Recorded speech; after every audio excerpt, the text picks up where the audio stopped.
দীঘা পুরীর পর বাঙালির সবচেয়ে জনপ্রিয় সমুদ্র হলো বকখালি। আর বকখালিতে গিয়ে আমরা খোঁজ করতে থাকি মন্দারমণির মতো ভালো কিছু রিসর্টের। আজকে আপনাদের সন্ধান দেব সমুদ্রের ধারে সুইমিং পুল সমেত এরকমই এক দারুণ রিসর্টের। আজ আমরা থাকবো হোটেল আইকন হেরিটেজে। বকখালি বাস স্ট্যান্ড থেকে মাত্র 1 কিলোমিটার দূরে এই রিসর্ট।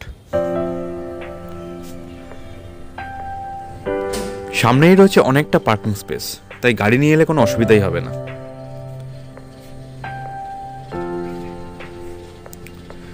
বাদিকে যে রুমগুলো দেখা যাচ্ছে সেগুলো সব সি ফেসিং। আমরা ফার্স্ট ফ্লোরেরই একটা রুম নিয়েছিলাম।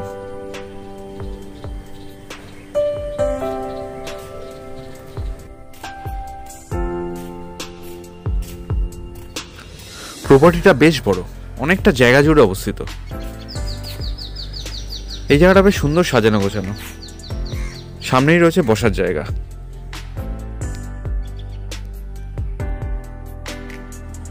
টোটাল 4-5টা বিল্ডিং রয়েছে এখানে, আর সব কটাতেই রয়েছে থাকার জায়গা।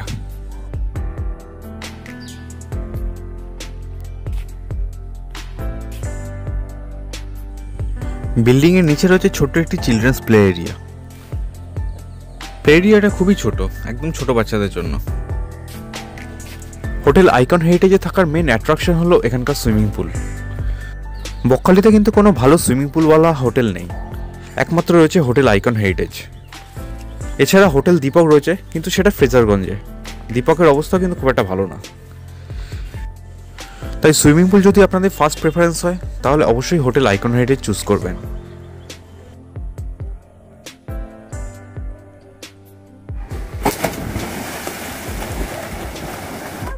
এখানে কিন্তু কোনো বেবি পুল নেই, এটা একটা নেগেটিভ পয়েন্ট।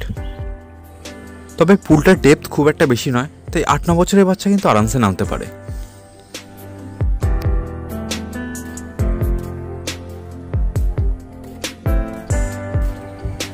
সুইমিং পুল থেকে এগিয়েই বাদিকে পড়ে এখানকার রেস্টুরেন্ট এরিয়া। রেস্টুরেন্টের উপরেও কিন্তু কিছু রুম রয়েছে। রুমের ডিটেলস আর ট্যারিফ সম্বন্ধে আমি যতটা জানি ততটা আমি স্ক্রিনে দিয়ে দিলাম। বাকিটা ফোন নাম্বার দেওয়া থাকলো, আপনারা ফোন করে ডাইরেক্ট জিজ্ঞেস করে নেবেন। চলুন আমরা যে রুমটায় ছিলাম সেই রুম টুরটা আপনাদের করিয়ে দিই। রুমটা বেশ ভালোই বড়। বাদিকে রয়েছে 2টো সোফা। হোটেলের নামের সাথে ফার্নিচারগুলো বেশ মানানসই। বেশ একটা রাজকীয় ব্যাপার রয়েছে। বেডটি কিং সাইজের, 3 জন আরামসে ঘুমাতে পারেন। আর এখানে সমস্ত রকম কিট দেওয়া ছিল। তবে এই রুমটাতে কিন্তু কোনো মিনি ফ্রিজ ছিল না, আর ইলেকট্রিক কেটলি আর চা কফির কোনো কিটও ছিল না। এটা একটা নেগেটিভ পয়েন্ট। যদি আপনার চা কফি খাওয়ার ইচ্ছা হয় সবসময় কিন্তু আপনাকে কিনেই খেতে হবে। 4,500 টাকার রুমে এটা অবশ্যই থাকা উচিত আমার মনে হয়। বাথরুমটা এমনিতে পরিষ্কার পরিচ্ছন্নই ছিল, বেশ বড়ও ছিল।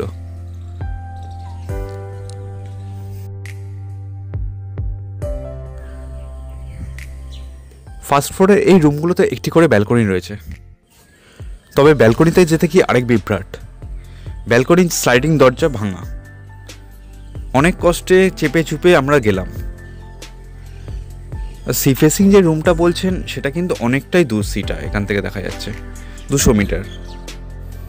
যাই হোক, সব কিছু মিলিয়ে আমার এটা 4,500 টাকার রুম মনে হয়নি। রুমটার ভাড়া 3,000 টাকা হলে মনে হয় ঠিকঠাক হতো।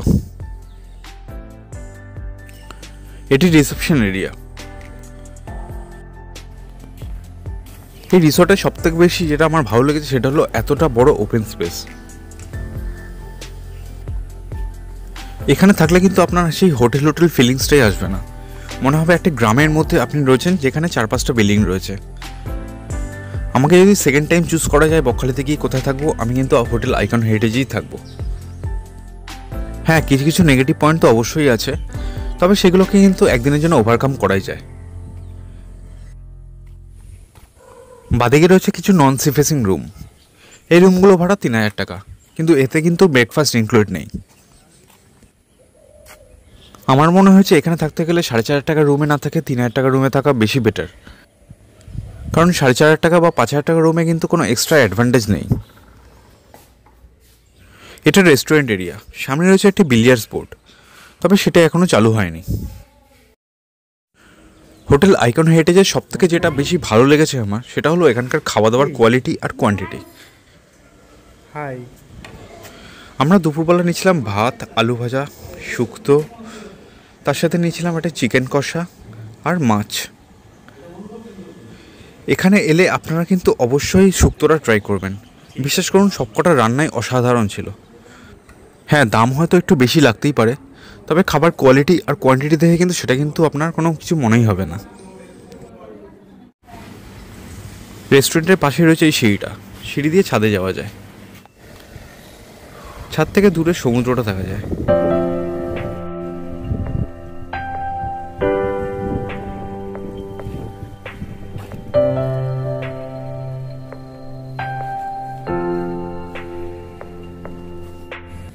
আমরা আছি হোটেল আইকনের এটা হচ্ছে এন্ট্রান্স। এই যে দেখতে পাচ্ছেন এদিক থেকে ওই যে সাদা বিল্ডিংটা দেখা যাচ্ছে, সাদা বিল্ডিংয়ের ফার্স্ট ফ্লোরে আমরা রুম নিয়েছি। এটা হলো হোটেল আইকন। আর আইকনের পাশেই রয়েছে কিন্তু এই beach bungalow, hotel beach bungalow. Beach বাংলোটাও আপনাদের একটু দেখিয়ে দিচ্ছি। আর দেখুন এই যে আইকন আছে, আইকন থেকে জাস্ট এইটুকুনি হেঁটে, মানে জাস্ট 2 মিনিট লাগবে হেঁটে এলে, সোজা গেলেই কিন্তু এই একদম সামনে বিচ। চলুন আপনাদের বিচের সামনেটা একটু দেখিয়ে দিই।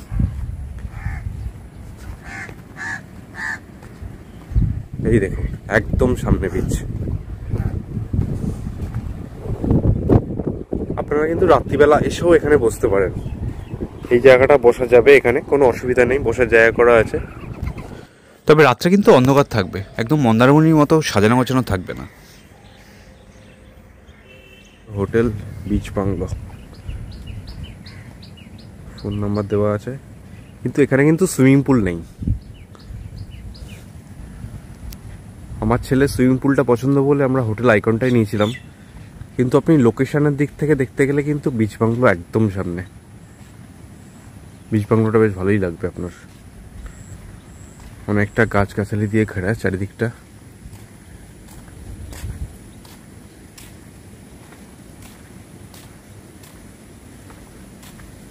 পার্কিংয়ে অনেকটা স্পেস।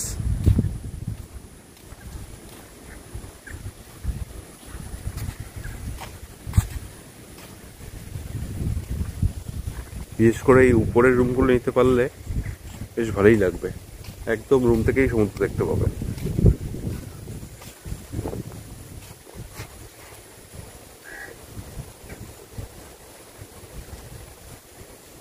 ফোন নাম্বার তো আমি দিয়ে দিলাম, আপনাদের দরকারে আপনারা ফোন করে নেবেন।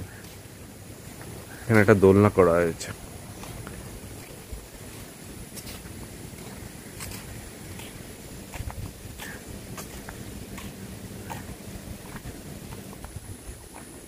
পেছনে প্রচুর নারকেল গাছ। বকখালিতে জোয়ার আসে মোটামুটি 10টার সময়, তাই চান করার ইচ্ছা থাকলে আপনারা 10টা থেকে 11টা নাগাদ চান করতে পারেন। রাত্রিবেলা ক্যাম্পাসের চারিদিকে পর্যাপ্ত পরিমাণে আলো থাকে, তাই আপনারা আরামসে হেঁটে চলে বেড়াতে পারেন।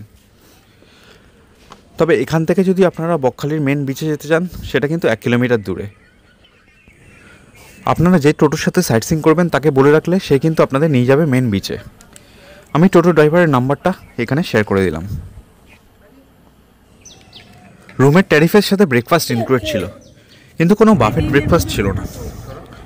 আমাদের দিয়েছিল লুচি, আলুর তরকারি আর ডিম সেদ্ধ। এই হোটেলের যাবতীয় তথ্য আপনাদের সাথে আমি শেয়ার করলাম, আর নিজস্ব মত অনুযায়ী একটি রিভিউ দিয়ে দিলাম। এটা একদমই নিজস্ব মতামত, এর সাথে আপনাদের কিন্তু ডিফার করতেই পারে। আপনারা সমস্ত কিছু বুঝে শুনে তবেই বুক করবেন। আজকের ভিডিও এ পর্যন্তই। সামনেই পুজো খুব ভালো কাটুক আপনাদের। দেখা হচ্ছে পুজোর পর বকখালির ডিটেল ভিডিও নিয়ে। Till then, bye by.